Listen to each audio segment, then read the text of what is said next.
지난 5일 국회에서 열린 김행 여성가족부 장관 후보자 인사청문회에서 여야는 김건희 여사와의 친분, 위키트리 관련 코인 및 주식 파킹 의혹 등을 두고 격렬한 공방을 벌였습니다. 용해인 기본소득당 의원은 위키트리의 선정적 보도를 문제 삼으며 김 후보자가 여가부 장관으로 적합하지 않다고 주장했습니다. 후보자님, 이거 국회의원들이 다 요구했던 자료예요. 근데 맞습니다. 이거를 제출을 안 하고 계시다가 오늘 들고 와서 피켓으로 보여주겠다고 하신 거예요, 지금. 네. 이 얼마나 국회를 무시하는 행태이십니까? 그거 제가 답변 드려도 되겠습니까? 아니요. 이거 자료들 네. 저희 국회의원들이 아까 제출 요구한 거 점심 이전까지 꼭 철저하게 다 제출해 주시길 바랍니다. 다 제가 오늘 청문회에서 소상히 질의하겠습니다. 밝히겠다고요. 질의하겠습니다. 김행 후보자의 여성가족부 장관으로서의 전문성 그리고 자질은 앞으로 잘하겠다라는 말로만 믿고 넘어갈 수는 없는 일이라고 생각합니다. 그동안 어떤 사회적 정치적 활동을 해왔는지 그 길을 면밀하게 살펴보는 것이 필요한데요.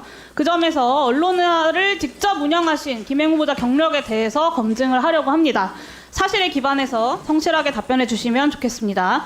2018년 미투 운동이 있었습니다. 수십 년간 은폐됐던 성폭력이 고발되는 과정에서 언론사가 2차 가해를 저지르는 경우들이 빈번했습니다. 네, 그래서 이 문제를 해결하기 위해서 여성가족부가 성희롱 성폭력 사건 보도 시 따라야 할 보도 윤리를 발표했습니다. 언론사에 몸담고 계신 데다가 양평원장 공직 경험까지 있는 후보자께서 잘 알고 계실 텐데요. 이 화면에 나온 내용들 다 동의하시죠? 질의를 안 듣고 계시니까 지금 네, 이것도 동의합니다. 답변을 못 하시는 거예요. 아니요, 질의를 좀 동의합니다. 들으세요. 네네. 후보자께서 사전 답변으로 성범죄에 대한 잘못된 사회 통념이 언론 보도를 통해서 확산되지 않도록 유의해야 한다고도 답변을 하셨습니다. 맞죠? 네. 네, 동일한 취지로 수립된 게 한국기자협회의 성폭력 범죄 보도 세부 권고 기준입니다. 화면에 나온 내용들 동의하시죠? 네. 네. 그리고 마지막으로 한국기자협회 인권보도준칙을 보겠습니다. 성평등한 언론을 위해서 이 보도준칙이 필요하다는데, 이 원칙이 필요하다는데 동의하십니까? 네, 동의합니다. 네, 한 언론사의 수장으로서 이 원칙들 다 지켜가면서 언론사 운영하셨습니까? 그것에 대해서 제가 말씀드리겠습니다. 원칙들 저 지켜가면서 원칙을 지키려고 운영하셨냐고요? 정말 노력 많이 했습니다. 노력을 많이 하셨다. 원칙을 지키고자 노력했던 결과가 이렇다면 저는 여성가족부 장관 될 자격 없다고 생각합니다. 하나하나 보여드리겠습니다. 네. 싫어요 207번 외쳤으나 제자에게 몹쓸 짓한 60대 교수. 30대 남성 집들이 한후 정말 파렴치한 짓 저질렀다. 몹쓸 짓, 파렴치한 짓 같은 표현으로 가해 행위의 심각성을 축소하는 잘못된 보도입니다. 자, 그 썸네일 보이세요? 네. 네, 후보자님 딴 거 하지 마시고 좀 질의에 집중 좀 해주세요. 피해자에 대한 편견을 강화하고 모욕감을 안길 수 있는 아주 악의적인 이미지들만 골라 쓰셨습니다.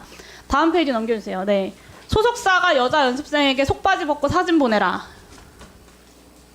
연인이 성관계 거부하자 목에 베개 밟아놓고 밟아서 기절시켰다. XX 빠는 거 아니야. 여자 동기들 집단 성희롱한 남자 생도들. 네, 한국기자협회에서 지적했던 불필요한 성적 상상을 유발하는 사례의 전형입니다. 기사 제목부터 내용까지 피해자들을 성적 대상으로 삼는 비윤리적인 묘사가 아주 가득합니다. 그리고 네, 파주 택시기사 사례범.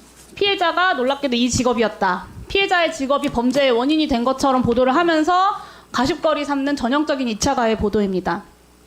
서울 지하철 조심해야 된다. 심지어 이 기사는요, 시정 조치 전에는 아가씨 다리 좀 벌려봐 라는 말이 저 기사 제목 앞에 들어가 있었어요. 성범죄를 자극적으로 묘사해놓고 피해자가 조심하면 성범죄를 피할 수 있다라는 인식을 명백하게 확산시키고 있는 2차 가해 보도입니다. 이 사례들만 놓고 이야기를 하면 뭐 침소봉대한다고 하실까봐 제가 여러 가지 사례들을 갖고 왔는데요. 위키트리의 성범죄 관련 보도가 대부분 다 이렇습니다. 2대1로 땡땡을 하자고 하반신 엉덩이에 비비며 신음하는 여성. 제가 정말요, 이 질의를 준비하면서 너무 혐오감이 들어가지고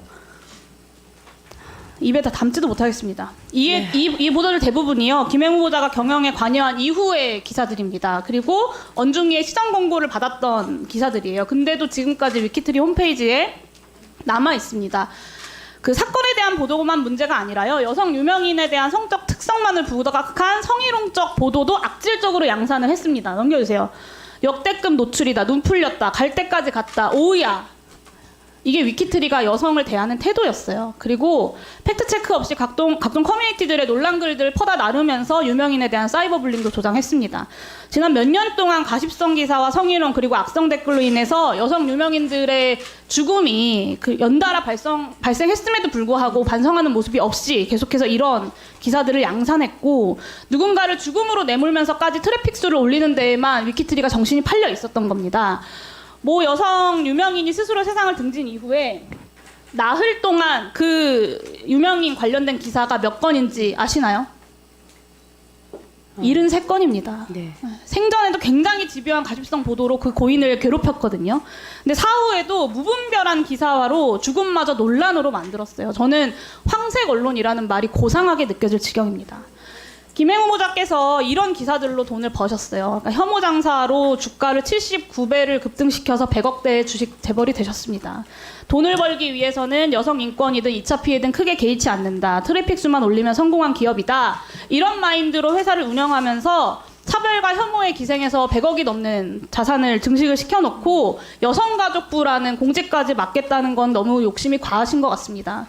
악질적인 성차별적인 2차 가해적 보도를 양산했던 언론사의 수장이 성폭력 피해자들을 보호하고 성차별적 문화를 개선해 나가야 하는 성평등 부처의 수장이 될 수 있다고 생각하시나요? 저는 이런 기사들 본 적 분명히 있으시죠? 네, 제가 이것과 관련해서 말씀을 드리면 저도 이제 사실은 이제 저희가 대표이사도 있고 편집국장도 있고 합니다.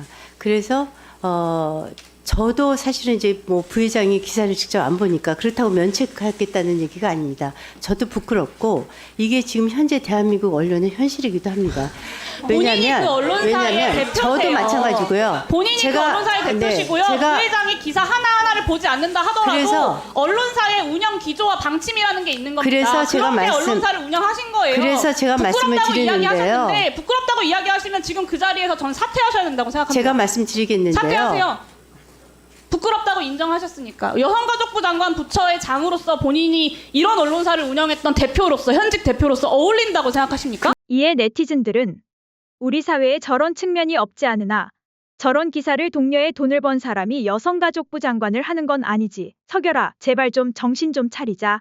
청문회라기보다는 그냥 김행 혼나는 자리네. 크크크. 양심이 있으면 좀 알아서 후보 사퇴해라. 이 정부는 뭐 이렇게 뻔뻔한지 모르겠네. 용해인 너무 잘한다. 정말 국회의원답다. 세금이 아깝지 않다.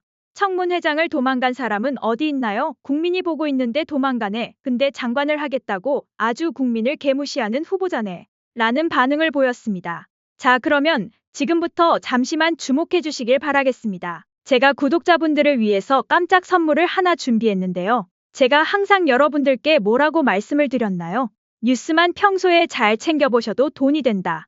돈을 벌 수 있다. 라고 말씀을 드렸는데요. 여기 보이시는 이스라엘과 하마스 전쟁 같은 뉴스를 보게 되면 여러분들은 어떤 생각이 드세요? 그냥 뉴스만 보고 끝내시는지, 아니면 이 뉴스를 어떻게 이용할 수 있는지, 이 부분을 고민하고 계시는지를 되물어보고 싶습니다. 그 이유가 뭐냐면 제가 지난 11월에 여러분들께 뭐라고 말씀을 드렸죠? 지금은 로봇 사업에 관심을 가져야 한다.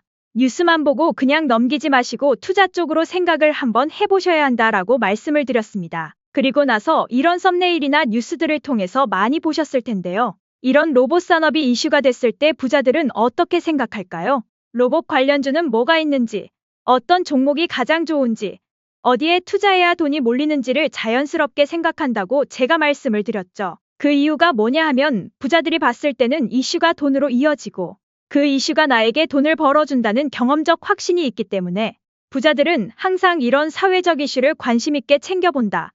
이렇게 제가 말씀을 드렸는데요. 이번에도 마찬가지입니다. 제가 지난번에 시청자분들과 함께하는 주식으로 수익 내기 이벤트를 진행을 했었는데요. 당연히 100% 무료로 진행을 했고 여기 보시면 아시겠지만 제가 지난번에도 저한테 로봇이라고 문자 남겨주셨던 모든 시청자분들께 이렇게 로봇 관련주 중에서 가장 급등할 확률이 높은 딱 한 종목, 많은 종목도 아니라 딱 두산 로보틱스 한 종목을 여러분들에게 추천드렸어요. 그러면서 여기 나와 있는 대로 정확히 얼마에 매수해야 하는지, 그리고 수익률이 어느 정도 나왔을 때 팔아야 하는지, 이런 부분들까지 여러분들에게 정확히 알려드렸었는데요. 이게 지금 실제로 어떻게 되었나요? 오른쪽을 보시면 아시겠지만 제가 11월 초에 문자로 이 두산 로보틱스를 소개해드리고 나서 실제로 한 달도 채 안 돼서 이렇게 주가가 3배 이상 급등이 나왔습니다. 그래서 당시에도 굉장히 많은 분들이 제가 드린 이 종목으로 수익을 내실 수가 있었을 텐데요. 다시 한번 축하드린다고 말씀을 드리겠고 이번에도 마찬가지입니다. 최근에 이슈가 되고 있는 게 하마스 이스라엘 전쟁이기 때문에 전쟁이 계속해서 심화되면 피해가 커지게 되고 전쟁에 필요한 물자나 의료 지원 물품들이 반드시 필요할 수밖에 없다. 그럼 그중에서 전쟁을 실제로 해본 경험이 있고 의료 수준이 높은 우리나라 기업들 중에 한 곳이 가장 크게 부각을 받을 수밖에 없다. 당연히 우리가 이쪽으로 생각해야 된다는 겁니다. 그렇기 때문에 제가 이번에도 뭘 보내드린다. 지난번과 똑같이 구독이라고 저에게 문자를 보내주시면 제가 물자 지원 관련주 중에 앞으로 대장주 역할을 하면서 주가가 가장 크게 급등할 한 종목을 구독자분들에게 문자로 종목명과 사고 파는 시점을 모두 알려드릴 거예요. 그래서 여러분들이 주식으로 돈 버는 연습을 한번 해보시라 이렇게 말씀을 드리고 혹시라도 나는 주식을 하지 않는다 하시는 분들은 주변에 주식하시는 분들에게 추천을 해주셔도 되고 아니면 연세가 있으셔서 투자가 어려우신 분들은 이 종목을 가지고 자녀분들에게 한번 사봐라. 이걸로 한번 수익을 내봐라.